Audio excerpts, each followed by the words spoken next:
Why are you here? Why do you even exist? Is it just some cosmic joke, or does the universe need you? Are you necessary or just superfluous? Stay tuned to today's video and find out what all the fuss is about. Hey, my happy shiny puppies. This is Melody Fletcher, author of Deliberate Receiving. Finally, the universe makes some freaking sense. And today I tackle the biggest question of all. Why are we here? Are we needed? Are we special? Or is it all just some cosmic joke? Awesome Lisa's burning question is, I'd like to know more about the law of attraction and uniqueness. Sometimes I feel superfluous and unnecessary. If I dropped off the face of the earth, then all the people who know me would just attract other people or other aspects of people to play the role in their lives that I used to play. It seems like I'm not really needed. I'd like to think that there's something unique that I can offer others, but in order for other people to experience whatever's unique about me, wouldn't they have to share that specific quality? And then it wouldn't be unique. I can understand that maybe we all have some general quality of uniqueness or specialness, but when I get more specific about what it is in my case, e.g. a particular sense of humor, or a particular perspective on life, or a particular charitable act, I can't understand what I could offer that others could experience that they wouldn't have already at a vibrational level. It's a little weird to think anything I can do for so-and-so, he'll still get, even if I disappeared, because it's in his vibration. And someone else would come along and do it for him if I weren't here. I can see how people might take a dip in their vibration momentarily if I dropped off the face of the earth. I mean, maybe they'd use my being gone as a reason to feel bad or something. But since they can choose to go back up again and reattract whatever qualities I gave them via someone else, it just seems like I'm unnecessary. How do we feel special as individuals if we can only offer others what they already have vibrationally? Wow, Lisa, what a question. So first of all, I have to commend you on an excellent question. Well thought out and totally overthinking it, but that's what the people in my audience does, those highly intellectual people who want to understand how shit actually works. So I'm very happy to explain this because that's what I do. So first of all, you're right. You can only ever mirror back to somebody what is already in their vibrational field. So if you step on somebody's toes in the subway, that person attracted you stepping on their toes. Now, you may have absolutely no idea why you did that, but it will fall into the path that they're on. So maybe they have some kind of victimization thing going on, and they get stepped on 20 times that day until they finally kind of bust out and go, stop it, I can't take it anymore, and they start standing up for themselves. And you were just one of the angels that the universe brought to them to kind of help them step on their toes. So in that respect, you're correct. Yeah? If somebody is ready to experience kindness, for example, they can experience it through you. Or if you don't volunteer for that, they can experience it through somebody else. It is never your obligation to fulfill any role for anybody else. And that's about where your correctness ends. Because here's the thing. You're not here for them.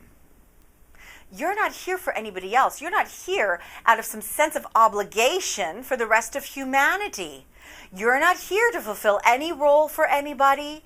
You're not here to be kind or to be mean to anybody. It's got absolutely nothing to do with them. These are your partners in the game. You get to play with others if you choose to, but you don't have to. That's not your purpose. You're not here for others.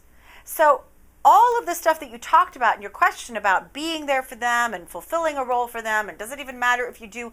No, it doesn't matter if you do, because that's not what you're here for. So instead of thinking now that means I don't matter, understand that that can set you free. Because it's often our sense of overwhelming obligation to fulfill the roles that others want us to fulfill so that they don't really have to deal with their shit, yeah, that keeps us stuck and from living our dreams. But of course, if you've decided that that is why you matter, maybe because that's what you were taught and that's what was modeled for you, then figuring out that you don't really play as big a role in other people's realities as you thought you did might leave you feeling unimportant and unnecessary. But once again, it's not about them. It's about you. You're so much more important than that. You're not just sort of a bit player in a movie. You're the star. You're the star of your own movie. You're the headlining act. You're not a supporting player. You're the it girl. You're it, girl.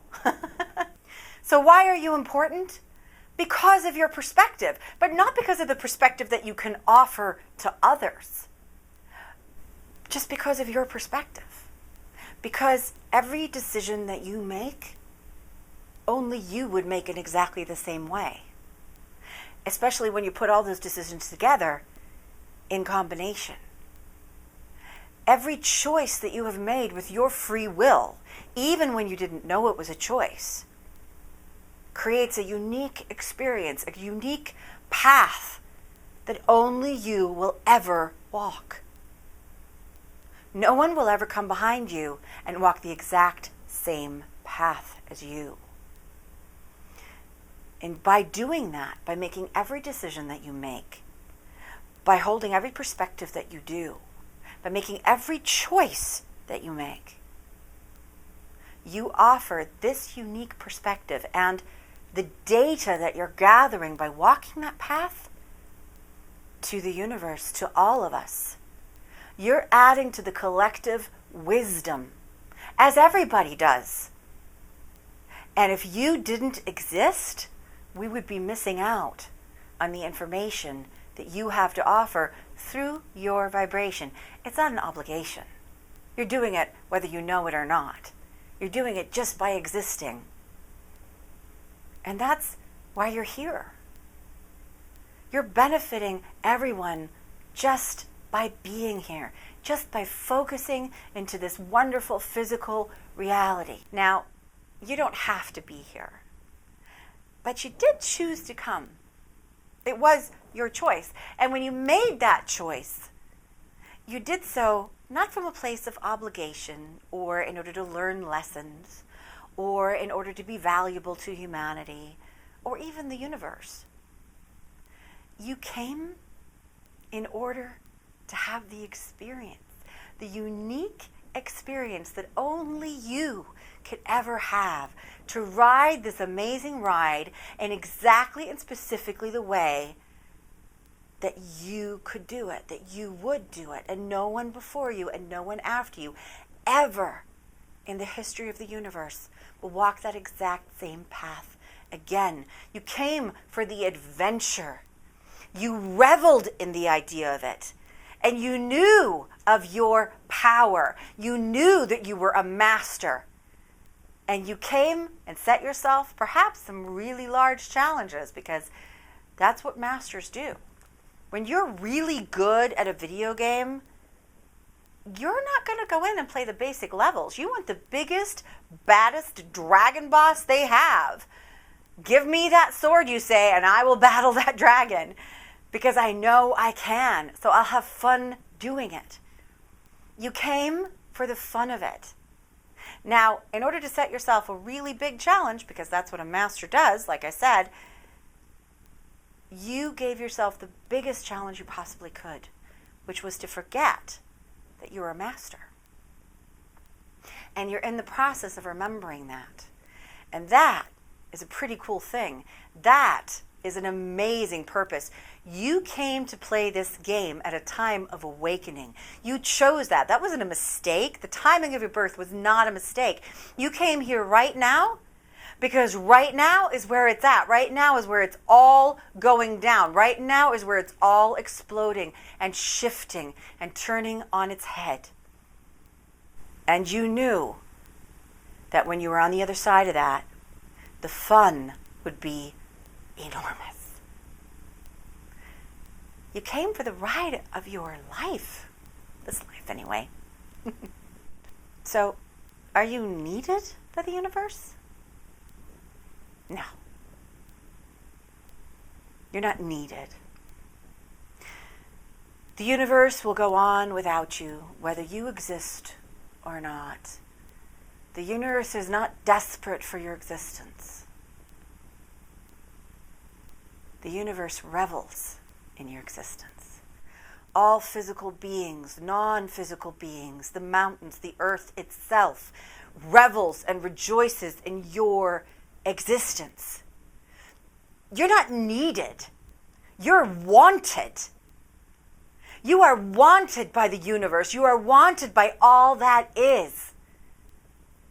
Because the universe doesn't need your contribution.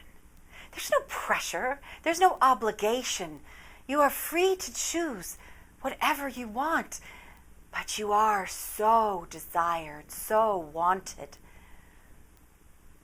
Your existence is celebrated every nanosecond of every day. I'm Melody Fletcher, and this has been this week's LOA Q&A. And if you're watching this anywhere but on my blog, then please come on over to deliberatereceiving.com and join the conversation there, where you can also meet the Happy Shiny Puppy Army, my tribe of amazing, powerful, and conscious creators who cannot wait to meet you. That's also where you can ask your own question if you'd like to submit one for me to answer in a video like this. Thank you for bringing your light to the world. I'll see you next week. Bye.